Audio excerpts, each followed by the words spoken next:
But it was a great opportunity for me to join a consulting firm.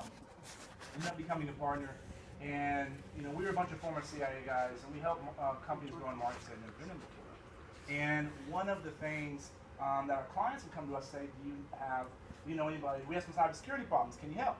And being good former CIA officers, we said, I know a guy, and I helped start a cybersecurity company. Basically, broke into bank, stole their money, show them how we did it. And that experience, helping to start a company from scratch, from dead standstill, to growing it to now it just got purchased by a big company. I wish I would have held on to my equity a little bit longer. But it was a great experience that helped me better understand what many folks are going through. A lot of veterans that are getting out of the military that are trying to start businesses, the first thing you shouldn't be thinking about is our tax code. The first thing you should be thinking about is how do you build a better widget, how do you make sure you're offering the best service, how are you making sure you're hiring the best people, right? And so there was a great experience that helped me when I was in Congress. So we got elected. I'm on the Homeland Security Committee, and I chair a subcommittee on information technology. One of the things that shocked me, the one thing that Congress does every single year is we pass the NDAA. Y'all know what that is? The National Defense Authorization Act. Because the budget is so big, we have to authorize it every year. The shocking thing to me is that that's not something that passes 435 to 0. There are people that represent Military City, USA that do not vote for the NDAA. It's crazy to me, right? Now, not only do I have the honor of representing, look, so my part of San Antonio, I have about 1/4 of San Antonio. But I look at all of San Antonio as my constituency, right? Because I was born here. My parents still live in the house I was born into. I also have Del Rio. Del Rio produces more pilots than any other facility in the United States of America, right? But for the last 9 years, if it rained more than an inch, the entire flight line got flooded. And it was like toys in a bathtub. The planes would literally move around. It was going on for 9 years. We got involved, sorted out the appropriations process, and if many of y'all have been to my office, that golden shovel above my desk is when we broke the ground on the first project to sort that out, right? And a lot of folks have been trying to do it for 9 years. It's crazy. It's important. It's important to our national security. We should do it, and we were able to sort it out. A lot of what we do in Congress is not about passing legislation. It's about helping with local projects to make sure things get done. The thing is huge, right? It's huge. It truly is a strategic jewel in our military defenses. And again, it's something that I'm proud, even though it's not technically in my district, I represent a good part of El Paso. The district goes from San Antonio to El Paso, down to Eagle Pass, 29 counties, 2 time zones. It takes 10.5 hours to drive 80 miles an hour from Cotula to San Elizario. And it takes 10.5 hours at 80 miles an hour, which is a speed limit in about 75% of the district. Something I recently learned is not the speed limit in all of Texas. And despite telling the police officer I didn't know I couldn't do that, I still got a ticket. Right? So it's a great district to represent. And to me, being able to articulate the importance of what a military does, to being able to articulate why we need to honor the commitment to our veterans is important, right? And so I used to start off many of my speeches by saying, I don't know if I should thank you or curse you out for sending me to Washington, D.C., but I'm going to thank you all, because it really has been an honor to be up there. One of my more memorable, I guess several of my memorable experiences in Congress come in our oversight role. Right? This is something that I did not know was going to be something that I would enjoy as much as I did. One of my first hearings, we had GAO, the General Accounting Office. They do a report. It's called the High Risk Report. They do it every other year. And it's projects of $1 billion or higher that are not on plan and are off budget. Okay. First problem. $1 billion is the cutoff? Really? Seems pretty high to me, but okay, we'll go with it. And since I'm a junior guy, I ask questions last. Second to last. And we had the head of GAO, a guy named Gene Dodaro, a really nice gentleman. My first question was, Mr. Dodaro, how long have you been part? Pretty long, okay. And I said, Mr. Dodaro, in your 40-year history at the GAO, have you ever heard of a government employee getting fired for a cost or a time overrun? Yeah, and he stroked his beard for about 12, 13 seconds. And he goes, Congressman Hurd, I can't recall, but I'm sure somebody was put in hot water. Hot water? Really? And so I ask my rest of my question, my time runs out, and we're all leaving. And the part that's most egregious is that many of my colleagues, both Republicans and Democrats, came up to me, patted me on the back, and said, Hurd, great questions, great questions. And I said, why am I the first dude to ever ask, has anybody ever been fired for being incompetent, right? This is part of the problem that we have within the federal government. Talk about the VA. I don't have to tell y'all about this, right? It took the current Secretary of the VA 2 years to fire 12 of his 17 direct reports. That's unbelievable, right? Now, the House passed a piece of legislation that said, hey, it's going to be a lot easier to fire, especially executive level folks within the VA. Now, it didn't get any traction in the Senate, but this is something that we're going to continue to push because people need to, there need to be consequences for bad action. Another example. So on my IT subcommittee, I talk about health IT interoperability. Not a sexy topic, but guess what? If all of us would have access to every single one of our doctor's visits ever, we'd be a lot healthier. And let's say we can make sure that that was anonymized and had the right security.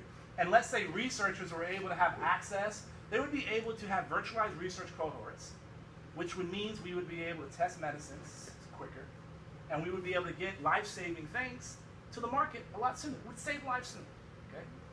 VA, DOD are perfectly positioned to do something about this. DOD and VA, two largest providers of healthcare in the world. 2011, excuse me.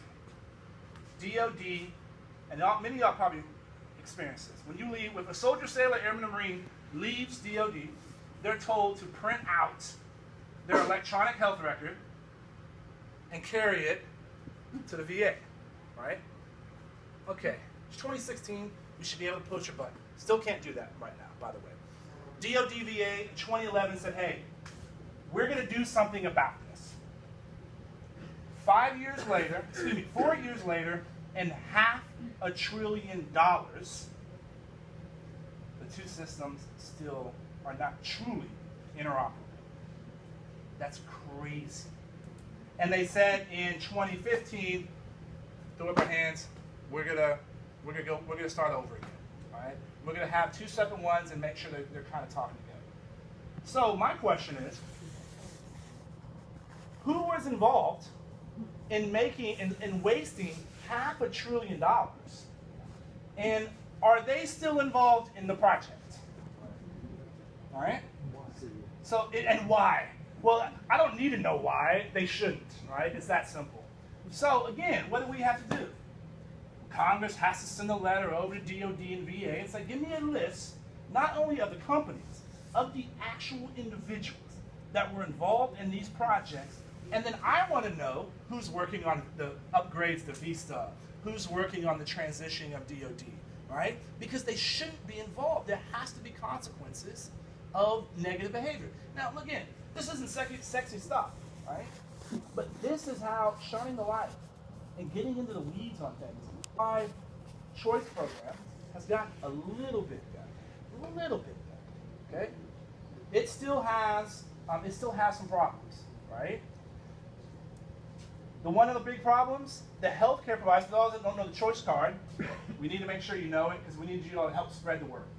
If a veteran has a appointment at the VA and the appointment's going to be more than 30 days, they can go in the local economy, go to a healthcare provider within their home or town and get that healthcare provider.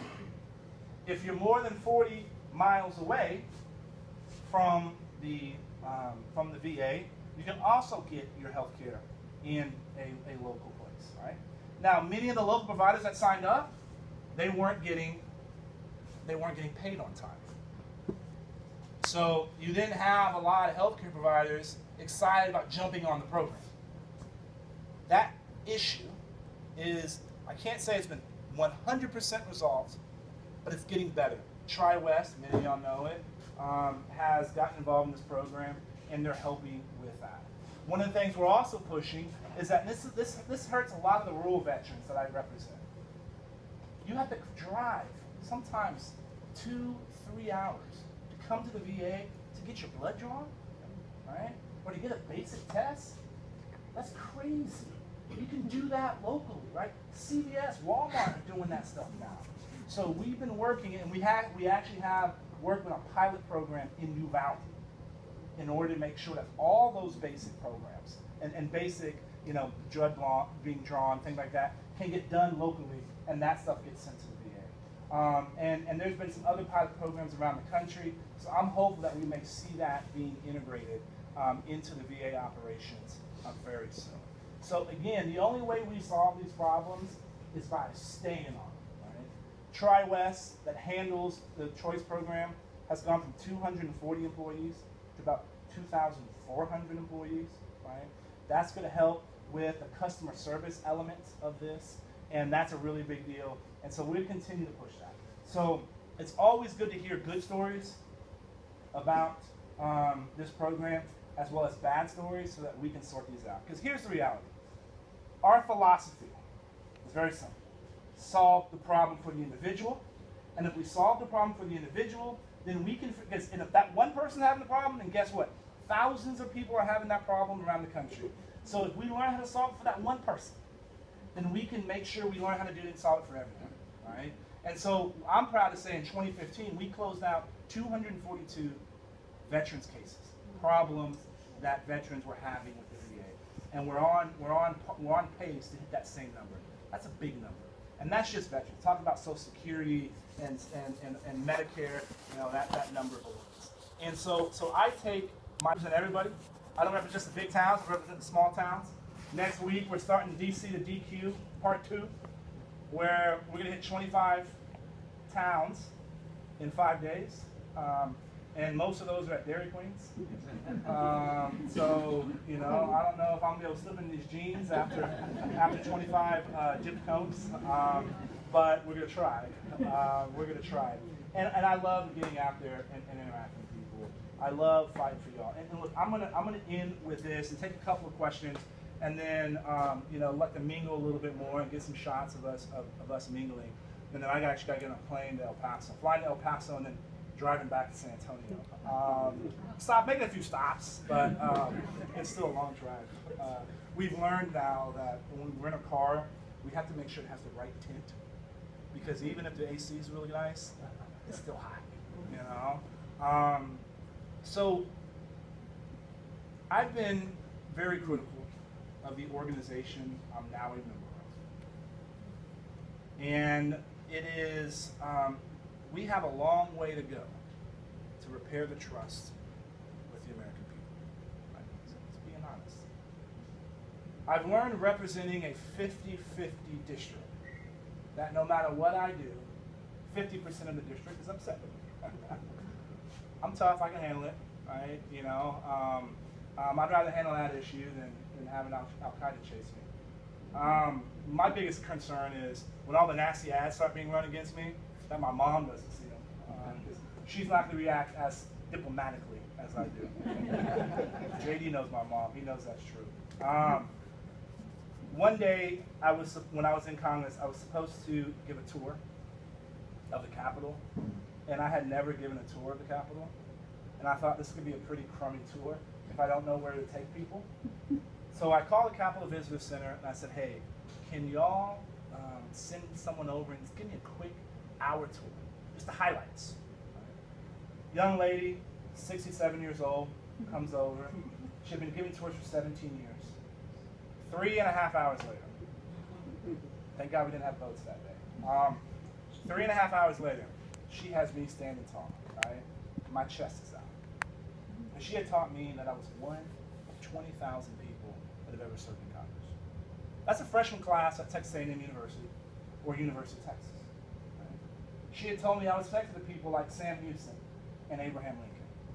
And that this building I was standing in and now represent had exported democracy for 240 years all around the world.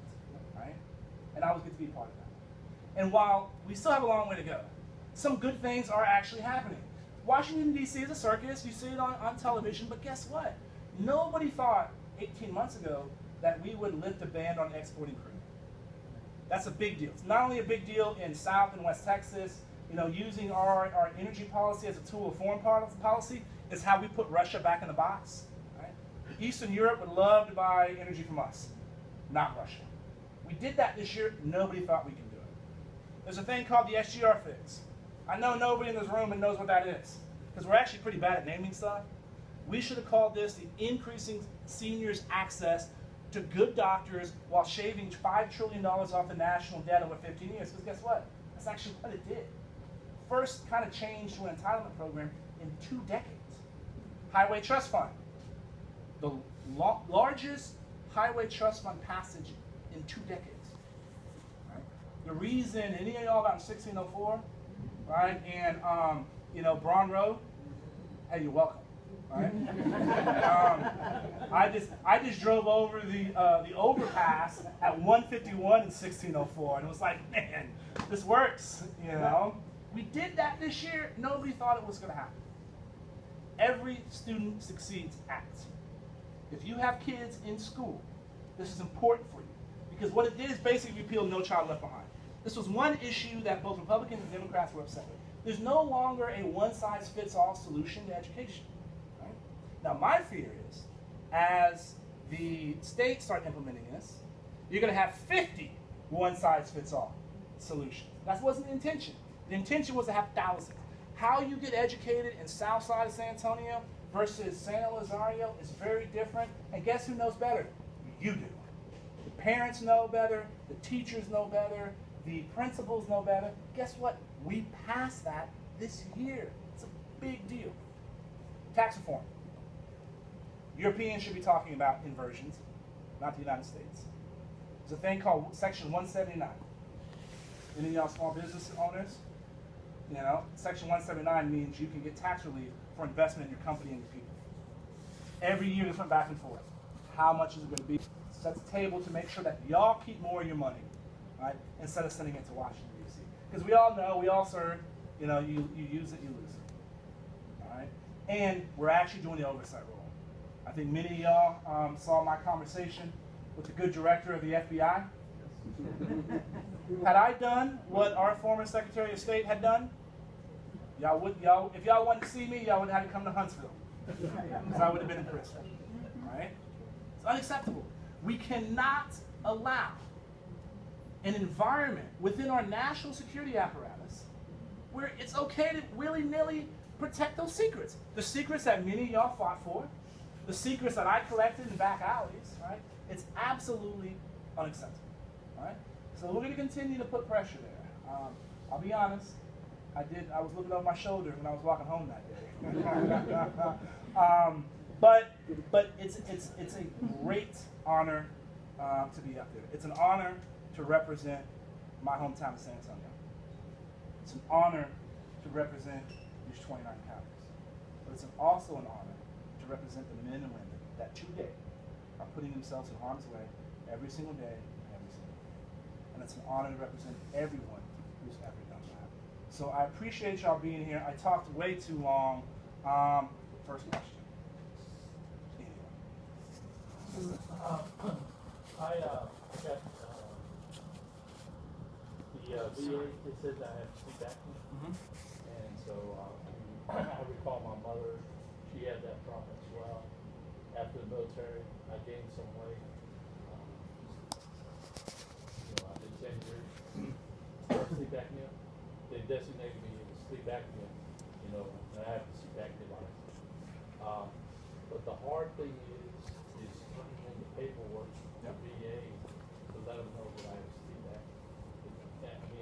I got diagnosed in March, and still to this time, I'm having a hard time turning in the paperwork to VA.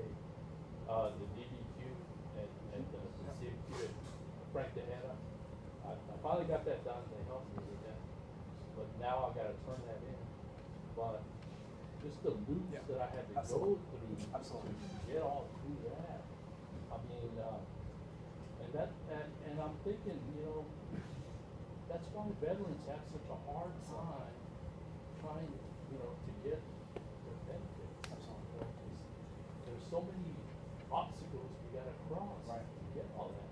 Yeah, and you it's shouldn't so- need your member of Congress to get involved in order to get that, to be frank. Right? Pardon? You shouldn't need your member of Congress to get involved to fight those battles, right? But that's what you have to do. So in your specific case, there is, Stacy, you want to raise your hand?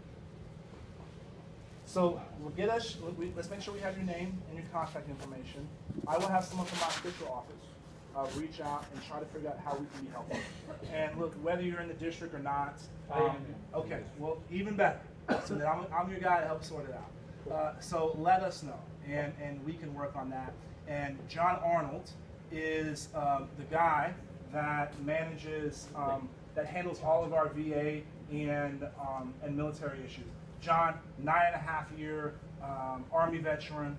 He got hit by an IED in Iraq, and so he's been through the process, knows what folks are going through, and he's an amazing resource, not only to me, but to the residents of the 23rd District. So we'll make sure to connect y'all, but make sure Stacy has your information so we can get it to John, and we'll sort it out. Thank you. I'm retired veteran. I'm retired from the Air Force. I'm 100% disabled military veteran, and I'm also a Gold Star wife. Oh, wow, wow. And really not a question, but I'm asking for your support. We have 2 bills before the House right now. We're collecting co-sponsors. There are 206 for one of the bills. It's related to survivor benefits. Yeah. And I have a package I'd like to Sure. give you Please, staff that with all the details. Essentially, it's called the widow's tax. We're asking for a repeal. Okay. It's an offset. They've done away legally with offsets for almost every benefit except this benefit. Gotcha. So it's an important initiative, and just Yeah, no, let me have the information, and we'll follow up, and we'll look on it. I'm assuming this is the latest, and if we're not a co-sponsor, No, you're not. we'll. But we'll- 11 from Texas on. Okay, awesome. So, Great. No, thank you. Yes, ma'am. I'm Tina Lewis, and I'm a mom, and he was diagnosed with PTSD after coming home from his second tour in Iraq. And we're really having a hard time bringing awareness to the fact that 22 plus Yep. veterans kill themselves each and every day. I just got another call today from a good friend of mine, General, hung himself this week. And he has been deployed 4 times. They just got to a new duty station. And here's another family affected by the causes of PTSD. We need to make some changes. We No. can't, how is that issue not being brought up more? It's unheard of. If another organization or any other entity would lose 20 plus people a day, we would be up in arms. But the issue is a really wide issue and hasn't been brought up. So I'm working with an organization called Mission 22. Yeah, absolutely. I'm And aware of it. we're building a memorial right now, and we Absolutely. want to serve the country to bring more awareness to the fact that 22 veterans. Absolutely. I didn't do all 22 miles of the walk, but I participated in a few of those, and I'm sorry for your loss. Here's the reality. One of the problems that we have is when a soldier, sailor, airman, or marine is in DOD, oftentimes the mix of drugs and counseling that is used to help PTSD, because as you know, there's no magic cure for it, right? And that sometimes we get that mix correct, and then when that soldier, sailor, airman, marine leaves DOD and goes to VA, the VA doesn't prescribe the same kinds of prescription, the same kinds of treatment. You can't see some of the same doctors, and that creates a larger problem. And so we're some of the legislation that we've been working on is trying to prevent that. There's a Clay Hunt Act that was actually passed and signed into law. Where we are right now is like with anything that this government does, our government does. You know, we passed the bill, and now the VA is trying to figure out how to implement that so that we can broaden and expand the kinds of services that can be offered to help our soldiers that have PTSD. But see, I think the issue still is the drugs. Right. Because when I talk to other survivors, and there are a whole lot, Right. it's the same story. You hear The same lack story. of or the access to. Access to. Yeah, absolutely. And so that was part of this piece of legislation and making sure, because there are some new things that are out there that help with these types of issues. And you know, being able to adopt that into the government is hard, right? And that's a problem. I'm not defending them, but I'm with you. And if you have some specific ideas in y'all's organization, please let us know. We'll look at this bill, and I'd love to hear more about the specific things that y'all are doing, because we have met with doctors and folks that have some cutting edge, new ways of treating this, and we're trying to make sure that that the VA is able to contract with them in order to get those kinds of services. Again, we have to make sure that transition from DoD to VA is more seamless than what it is. But I'd love to hear the specific stories more, and if there's individual things that we can be helpful, right?